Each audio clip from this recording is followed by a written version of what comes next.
Welcome back, beautiful people and old men like me. So, this video is not necessarily about these two books, but it's about what I do. And I received an order from a gentleman that he wanted some coins.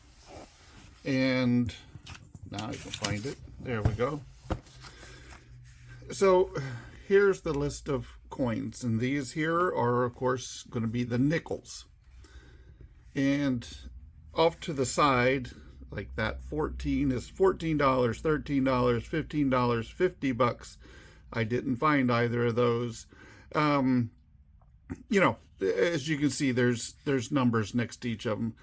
Wasn't able to find these down here at the bottom.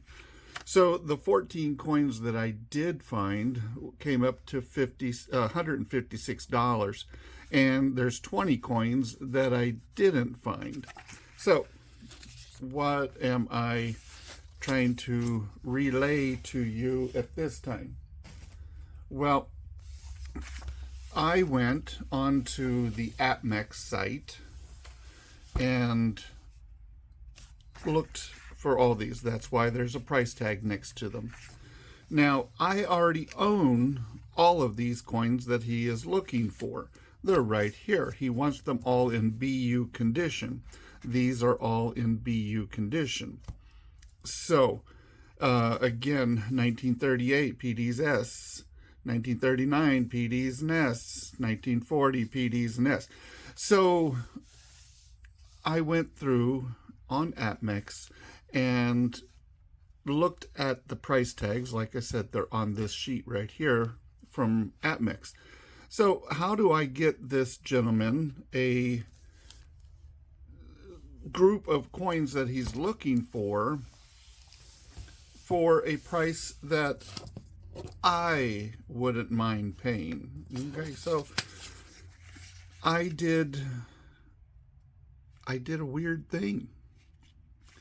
Because of the fact that I can make this order up just out of this book without having to go buy anything. Nothing at all. I've already got it. I already paid for it. Right? It's already here. So I can take the ones that I did find, 156 bucks.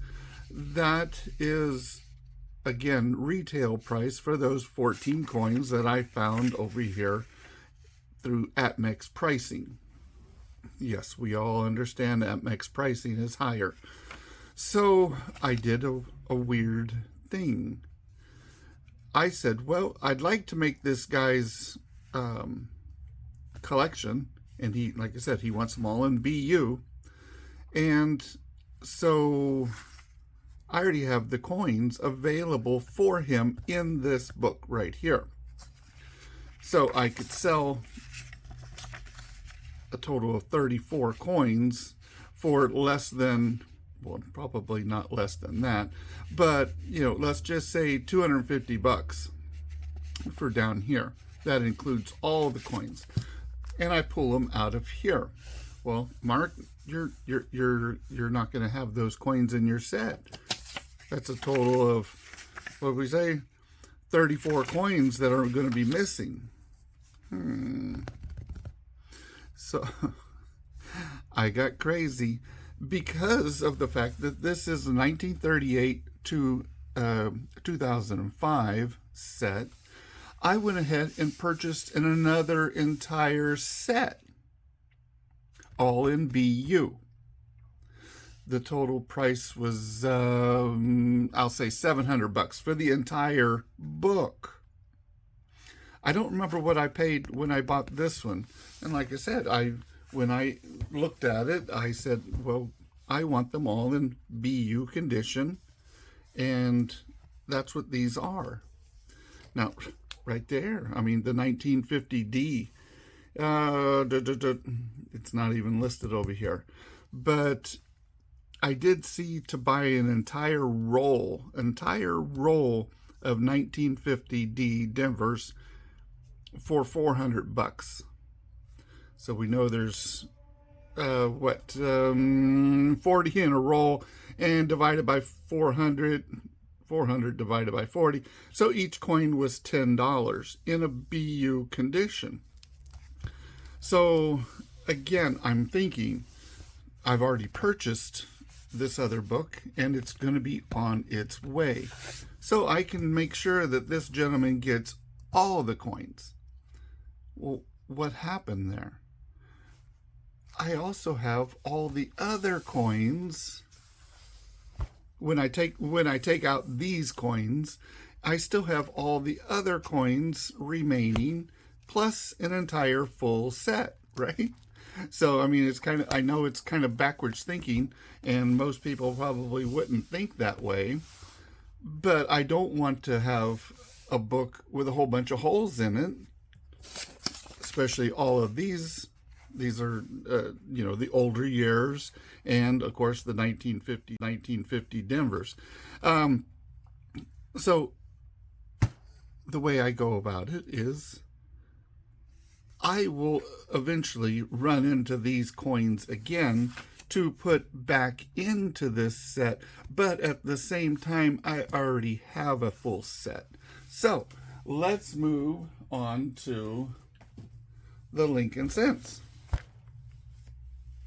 Well, he actually is asking for some easier ones to come up with at this time. And as you see, they're $1.99, $2.99, $3.99 for the most expensive ones here. I told you I buy BU rolls of these coins. Now, do I have all BU rolls of these specific dates? I don't know. I haven't checked that out yet. But I did, you know me, get a little bit crazy again because I started researching again for these dates. And as I was going through APMEX and looking at their supply of what they have available, well, I did find,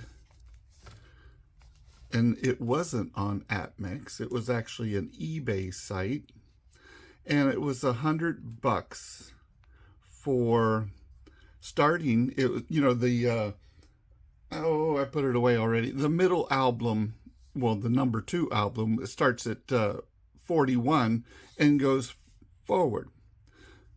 The set that I purchased were all BU. So when it comes in, I will have these coins now turned into BU coins.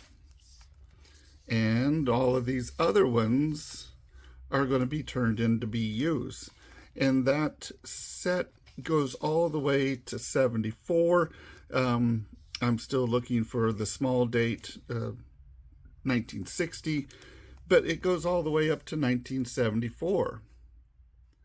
It's a Whitman folder, if I didn't say that. So all the way from 41 to 74, all the coins are in BU condition for $100. Now, some of y'all might say, well, that's horrible price. Yeah, it is kind of high for a penny, right? But to have them all in BU condition in a Whitman folder, and when I get the Whitman folder, I can change all of these out to a better looking grade like the rest of the coins. For $100, I'll do that any day of the week. Now, if I could get all of these in BU condition, which I believe is totally impossible, but I'm sure there's something. I'm missing the 30S and the 32 Denver here. But that's the way I go about okay, so I do fill people's orders. And what I would do in this situation is I would say, okay, sir, and I'm just going to make these numbers up. All your nickels are $200, and I can get you every single one you got here. This one here is probably going to be a whole lot less. And so let's just pretend to put this at $50 for all of these coins. So I purchased a brand new Dansko BU and proof set for the nickels from the, no, sorry, wrong book, 1938 onwards. And I did purchase a BU Whitman folder from 1941 onwards. Sorry. This is the ones over here. So it goes up to 74. So all of these are included in that Whitman Lincoln Cent. These I definitely already have.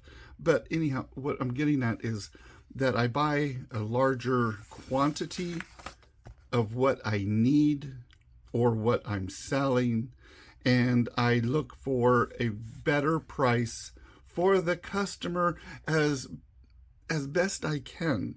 Like I said, these prices here are going to definitely be retail, and that's kind of expensive for someone to buy. So anyhow, just wanted to let you know how I go about my, when I get somebody that says, I want this many coins, I want that kind of a coin, I want this one, I want it in BU. That's a big request, is to get coins in BU. You know, we can all pick up some ugly coins and say, oh, well, here's a 1962 Denver, and yeah, it looks pretty, but no, it doesn't look BU, right? So it just depends on how much you want to pay for what you're going to get, and if it's in a BU condition, you can't go wrong. Now, if it's in a graded condition, well, good luck to you, because the price tags start to jump so much higher. And that's why I kind of like raw coins in BU condition, and you can't complain about it. You really can't complain about a BU coin, right? So anyhow, I love all of y'all. Let me know what y'all think in the comments. If you have a different way of you know, let's just say filling an order that somebody's looking for, and they've asked you to look for it. And like I said, I still have to come up with the total price, and then I have to get an approval from the person who wants them, but I've already got the books on their way. I always like having extra coins. Love extra coins. Anyhow, love all of y'all. Don't forget to like, subscribe, and follow, and we'll talk at you later. Bye.